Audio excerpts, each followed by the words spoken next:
Hei salut și bine v-am găsit la un episod. În acest episod, fraților, vă voi arăta cum funcționează țeapa. Deci, efectiv, o să vă arăt cum să dați țepe și cum să...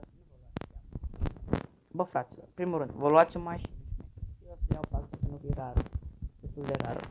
Intrăm pe online și intrăm pe mapă, orice mapă. Dar, de obicei, cam toți ăia mai buni intră pe mapa asta, City, cred. Da, în fine. Ia uitați, încă un Travis Scott, bă, ești nebun, vină mă încă, bă. Aoleu. Schimb, am Travis Scott, cred că se scrie așa. Da, în fine. Ok, haideți să vedem dacă vrea cineva să facă schimb. Vino la Mac, fraților. Haideți să vă arăt cum funcționează chestia asta. Deci, mi se pare că la el. Da, are și el Travis Scott, cred. Ba nu, este Antonio.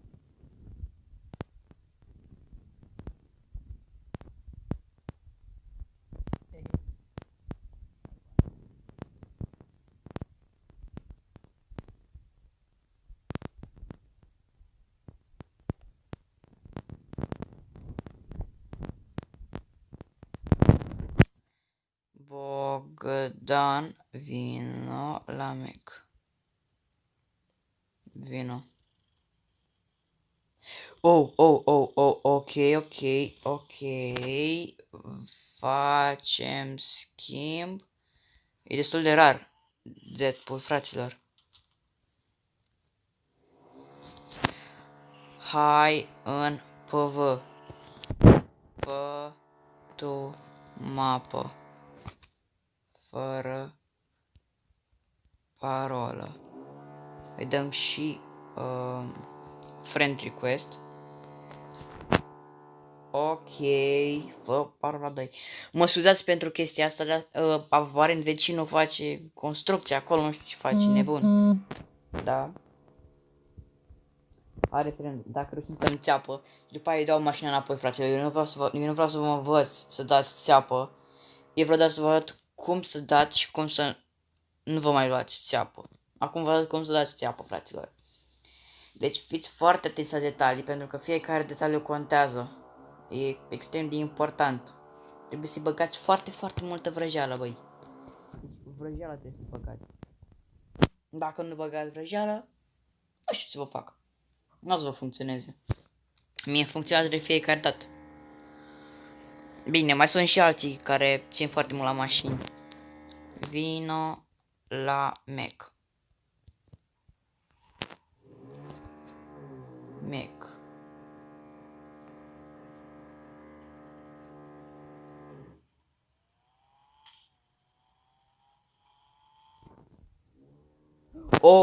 Are X6, bă, băieți, și X6 costă bani. Deci haideți că o să-i facem așa trade-ul ăsta. Da, vreau, pentru că, frate, mi se pare că pitbull e mai rar decât Deadpool, adică vă zic. Fiți atenți, cum facem? Eu sunt de treabă. Nu separ. Nu-s ca alții, fraților. Așa, și scriem așa. Vedem ce zice băiatul. Ok, dar hai să facem să dăm unde de dată. Bine, hai la târg. Fiți atenți, fraților, că am mai făcut chestii din astea. Deci, îi spun 3 de 1 și la start să dăm mașinile și o să dea mașina pe 0 și eu cumpăr. Da, asta e faza, dar după aia dau mașina înapoi, frate. Dar o să-i spun, o să-i și spun că a fost pe IT. Da.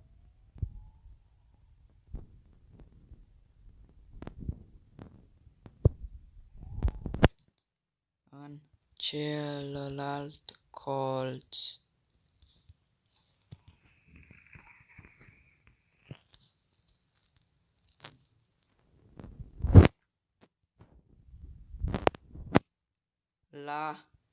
la 4.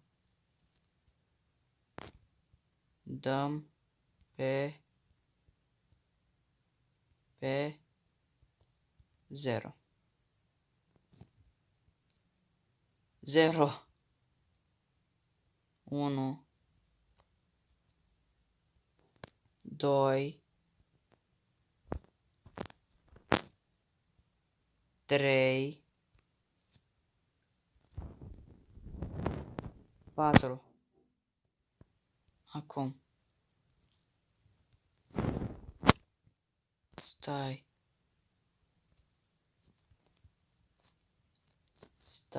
că trebuie să... Stai o secundă că trebuie să mă duc așa înapoi și gata înapoi aici.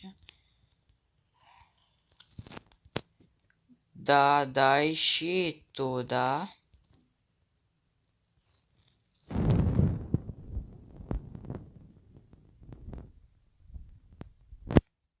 Ok. Haide, o să încercăm numărătoarea, poate o să iasă 1 2 3 4, fraților. Acum putem să dăm.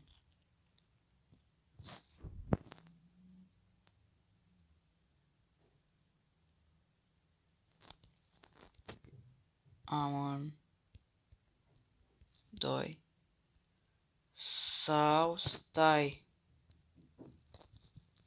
Stai că văd că băiatul nu îi țipar, nu. Țipar, pentru că dacă era... haide să dăm pe rând. Ca să nu ne supărăm. Deci așa ar trebui să funcționeze chestia asta. Deci băgați vrăjeală multă. E frică. Nu-ți fie frică. Sunt de încredere.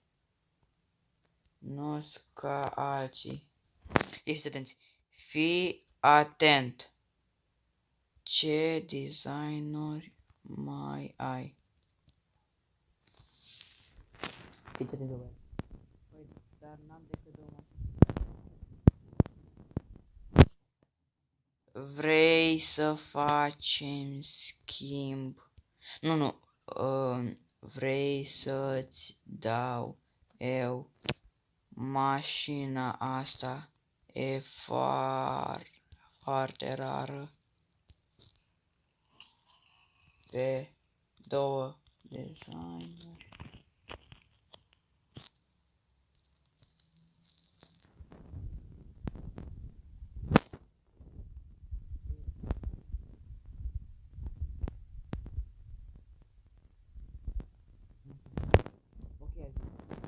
Ok, frate. Dă mașina aia pe 0 și adu cealaltă.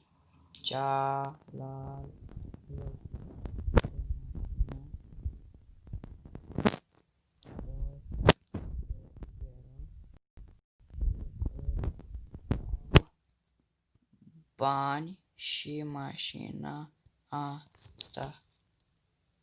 Ai încredere. Ai încredere. Nu-ți separ. Jur pe orice. Sunt de treabă.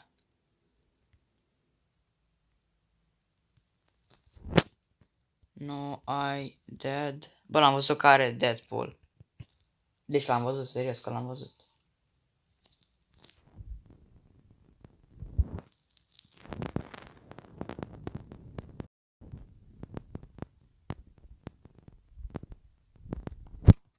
N-are cum. Te-am văzut cu el pe server.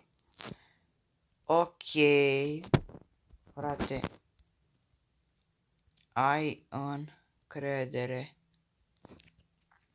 Nu separ. Dai tu primul, îți dau mașina și bani. Uite de aici. Bani, pardon.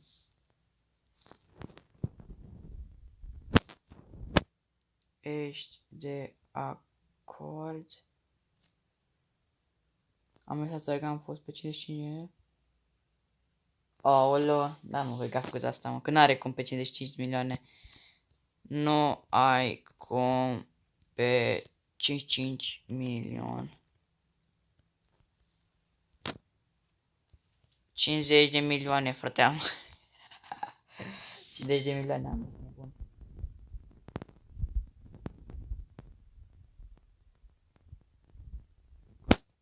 Dar nu-ți dau. Trebuie să dai prim mașina și după asta și bani.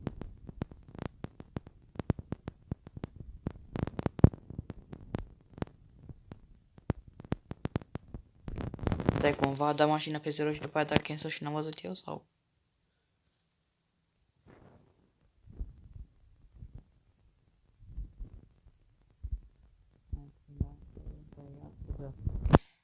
Sunt de încredere.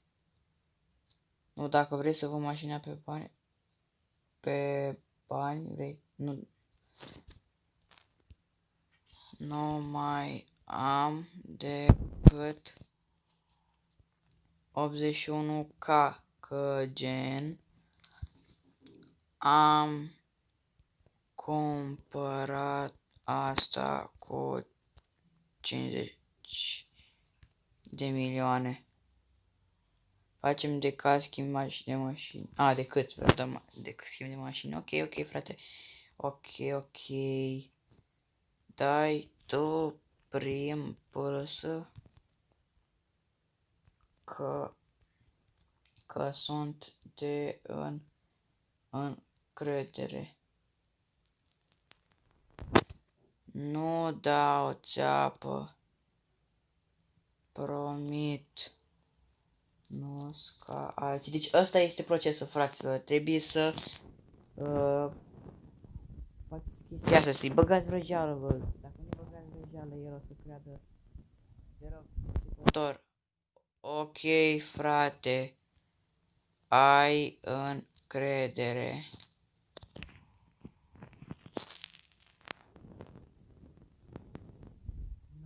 Nu, cam țin să avea și cerul.